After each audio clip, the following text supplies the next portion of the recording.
নমস্কার বন্ধুরা, একটা ডিম, এক বাটি সুজি আর কয়েক টুকরা আপেল দিয়ে যে এত চমৎকার আর লোভনীয় হেলদি খাবার তৈরি করা যায়, তোমরা না দেখলে বিশ্বাসই করবে না। আর দেখলে তো পকেটের অনেক টাকা তোমরা বাঁচিয়ে নিতে পারবে। তো দেখো, এটা তৈরি করতে আমি কি কি উপকরণ নিচ্ছি, কিভাবে তৈরি করছি, খুব সহজভাবে তোমাদের সঙ্গে শেয়ার করব। আশা করি তোমাদের ভীষণ ভালো লাগবে। তো দেখো, প্রথমে আমি একটা বাটি নিলাম। বাটি নিয়ে ওর মধ্যে 2 চামচ মতন সাদা তেল নিলাম। এখানে তোমরা ঘি কিংবা বাটার গলানো ব্যবহার করতে পারো। স্বাদ মতন লবণ দিলাম। একটা ডিম নিলাম। তোমরা কিন্তু 2টো ডিমও ব্যবহার করতে পারো। আমি একটা ডিম নিলাম। এবার স্বাদ মতন চিনি, 2 চামচ মতন আমি চিনি দিয়েছি। তোমরা যেমন মিষ্টি খাবে সেরকমই দেবে। ডিম, চিনি, তেলটাকে সুন্দর করে আমি মিক্সড করে নেব। ডিম মানে চিনিটা গলানো অবস্থায়, চিনিটা গলে যাবে সেই পর্যন্ত এটাকে ভালো করে মিক্সড করব। মিক্সড করতে করতে দেখবে এটা খুব সুন্দর একটা সাদা ক্রিমের মতন কিন্তু হয়ে যাবে। তো সেই সময় আমি এটাকে ছেড়ে এর মধ্যে এক বাটি সুজি দিয়ে দেবো। এক বাটি সুজি দিয়ে এটাকে আরও সুন্দর এবং হেলদি সুস্বাদু করার জন্য এক প্যাকেট গুঁড়ো দুধ দিয়ে দিলাম। তোমরা চাইলে দুধের পরিমাণটা আরও বেশিও দিতে পারো। এবার এখানে যেহেতু আমি লিকুইড দুধ ব্যবহার করব না, তার জন্য হাফ বাটি মতন উষ্ণ গরম জল এখানে দিয়ে দিলাম। উষ্ণ গরম জলটাকে দিয়ে ভালো করে আমি এটাকে ফেটিয়ে নেব। আর মিনিট 10 থেকে 15 মিনিটের জন্য এটাকে ঢেকে রাখবো। যেহেতু সুজিটাকে একটু নরম হওয়ার জন্য এটাকে আমি ঢেকে রাখবো। উষ্ণ জলটা কিন্তু ব্যবহার করবে, জলের বদলে তোমরা লিকুইড দুধও ব্যবহার করতে পারো। তো দেখো, আমি মিনিট 15 পর ফিরে এসে দেখো সুজিটা কিন্তু অনেকটা ফুলেছে আর এটা কিন্তু অনেকটা ঘন হয়ে গেছে আর সুজিটা নরম সফটও হয়ে গেছে। তো এইবার আমি আরও একটুখানি মিনিটখানেক এটাকে সুন্দর করে একটু ফেটিয়ে নিলাম। তারপরে 2 থেকে 3 চামচ ময়দা দিলাম। খুবই সামান্য 1 চিমটে বেকিং সোডা আর হাফ চামচ মতন দেখো বেকিং পাউডার দিলাম।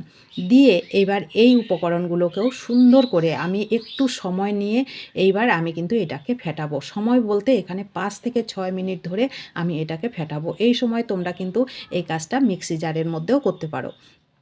তো আমি মিক্সি জারে আর দিলাম না, একটু সময় নিয়ে এটাকে সুন্দর করে দেখো একদম স্মুথ করে ব্যাটারটাকে রেডি করেছি। ব্যাটারটা কিন্তু অবশ্যই স্মুথ করে রেডি করবে, তবেই খাবারটা খেতে বেশি মানে ভালো লাগবে, সুস্বাদু হবে খাবারটা। তো দেখো, আমি ব্যাটারটা সুন্দর করে ফেটিয়ে নিয়েছি। এই ব্যাটারটা আবারও বলছি ভালো করে ফেটিয়ে নেবে।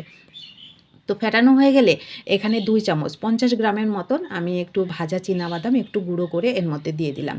আর মিডিয়াম সাইজের একটা আপেল, এটাকে টুকরো টুকরো করে এর মধ্যে দিলাম। আপেলটা কিন্তু নরম একদম পাকা আপেল হতে হবে, সেটা অবশ্যই খেয়াল করবে।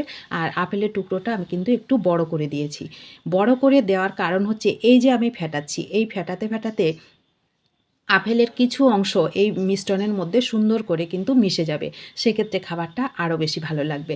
তো দেখো, আমি আপেলটাকে দিয়ে আরও 3 থেকে 4 মিনিট এটাকে ভালো করে হ্যান্ড উইচ দিয়ে কিন্তু আমি মিশিয়ে নেব। দেখবে আপেলের টুকরোগুলো যতটা আমি দিয়েছি তার থেকে কিন্তু হাফ হয়ে যাবে। কিছু আপেলের মিশ্রণ এই মিশ্রণের সঙ্গে আপেলের টুকরোটা মিশে যাবে। সেক্ষেত্রে খাবারটা অনেক বেশি মুখরোচক হবে। তো দেখো, আপেলের টুকরোগুলো কিন্তু অনেকটা ছোট হয়ে গেছে। তোমরা একটু খেয়াল করো তাহলে বুঝতে পারবে। আমি একটু বড় বড় করে দিয়েছি। এই আপেলের টুকরোটা এই মিশ্রণের সঙ্গে যদি না মেশে তাহলে কিন্তু খেতে ভালো লাগবে না।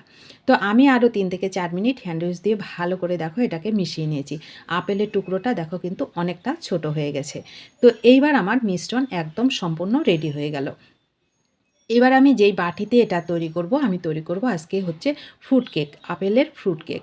তো দেখো, আমি সেই বাটির মধ্যে একটা বাটার পেপার দিয়ে একটু গরম ঘি মানে ঘিটাকে গলিয়ে আমি এর মধ্যে সুন্দর করে দিয়ে দিলাম। ঘিটা দিলে খুব সুন্দর একটা ফ্লেভার হয়। তোমরা চাইলে কিন্তু সাদা তেলও দিতে পারো। তো ঘিটাকে অবশ্যই ভালো করে ব্রাশ করে নেবে। তারপরে এই যে মিশ্রণটাকে আরও একটুখানি আমি ফেটিয়ে এর মধ্যে দিয়ে দিলাম। একটু হাতে ট্যাপ ট্যাপ করে নিলাম, ভালো করে যেন বাটির মধ্যে বসে যায় সেটা অবশ্যই খেয়াল করবে। তো রেডি হয়ে গেল। এবার আমি গ্যাসটা অন করে একটা কড়াই বসিয়ে কড়াইটাকে হাই হিটে আগে গরম করে নিয়েছি। একটা খাতার পেজ আমি এর মধ্যে দিয়ে দিলাম, একটা স্ট্যান্ড উল্টো করে এর মধ্যে দিলাম আর বাটিটাকে ভালো করে বসিয়ে দিলাম। ব্যাস রেডি। এইবার আমি গ্যাসটাকে একদম লো করে দিয়ে আমি 30 থেকে 40 মিনিট পর্যন্ত ওয়েট করব। তো 30 থেকে 40 মিনিট পর ফিরে এসে দেখো কেকটা কত সুন্দর কালার হয়েছে। এই কেক তৈরি করার সময় আমি বলবো, তোমরা যারা বাড়িতে কেক তৈরি করো, এই যে লেখালেখির একটা খাতার পেজ এটা অবশ্যই দেবে। এটা দিলে কেকের কালারটা খুব সুন্দর হয়। দেখো কালারটা কত সুন্দর হয়েছে, এটা চেক করার কোনো দরকার নেই। এটা যখন হয়ে যাবে তোমরা নিজেরাই বুঝতে পারবে কেকের থেকে খুব সুন্দর একটা মিষ্টি গন্ধ বেরোবে, যদিও এটা ঢাকা থাকে তবুও। তো এইবার আমি এটাকে নামিয়ে নিলাম। দেখো ঠান্ডা করে এটাকে আমি একটা থালার মধ্যে নামিয়ে নিলাম। কালারটা দেখো আর কেকটা কত সুন্দরভাবে রেডি হয়েছে তোমরা নিশ্চয়ই বুঝতে পারছো। দেখো কত সুন্দর কেক, একদম ফুল পরিবারের কেক কিন্তু আমার রেডি হয়ে গেছে। এই যে সামনে 25শে ডিসেম্বর, তো বন্ধুরা এবারে 25শে ডিসেম্বরে নয় আমরা বাইরের তৈরি বাসি কেক না কিনে খেয়ে ঘরের তৈরি এরকম সুন্দর হেলদি কেকটাই নয় তৈরি করে খাই। কেমন হবে বলো তো বন্ধুরা? আশা করি আমার মতন তোমাদেরও ভালো লাগবে। তো ভালো লাগলে আমি বলবো বাইরের তৈরি বাসি কেক না কিনে খেয়ে ঘরের তৈরি এরকম সুন্দর কেক তৈরি করে খাও, তোমাদের প্রিয়জনদের সঙ্গে শেয়ার করো, আর নতুন বন্ধু হলে ভালোবাসা দিয়ে আমার পাশে থেকো। যে সকল বন্ধুরা সব সময় আমার পাশে আছে তাদেরকে তো আমার অসংখ্য অসংখ্য ধন্যবাদ ও ভালোবাসা। তো চলো তোমাদেরকে একটু কেটেও দেখিয়ে দিচ্ছি কেকটা কত সুন্দর পারফেক্টভাবে তৈরি হয়েছে। কালারটা যেমন সুন্দর, কেকটা খেতেও কিন্তু অনেক মজার। তোমরা যখন তৈরি করে খাবে তখনই বুঝতে পারবে এই কেকের স্বাদ কতটা মজাদার লাগে। আর যখন খাবে তখন তোমাদের বাইরের তৈরি কেক খেতে ইচ্ছে করবে না, এতটাই সুস্বাদু আর এতটাই মজাদার এই কেকটা খেতে হয়। তো চলো তোমাদের সঙ্গে দেখা হবে নতুন কোনো নতুন রেসিপিতে। ততক্ষণ অবশ্যই সকলে ভালো থেকো, সুস্থ থেকো। 25শে ডিসেম্বরে এবারে বাইরে কেক না খেয়ে আমি বলবো ঘরের তৈরি কেক খেয়ে দেখো, মজা লাগবে।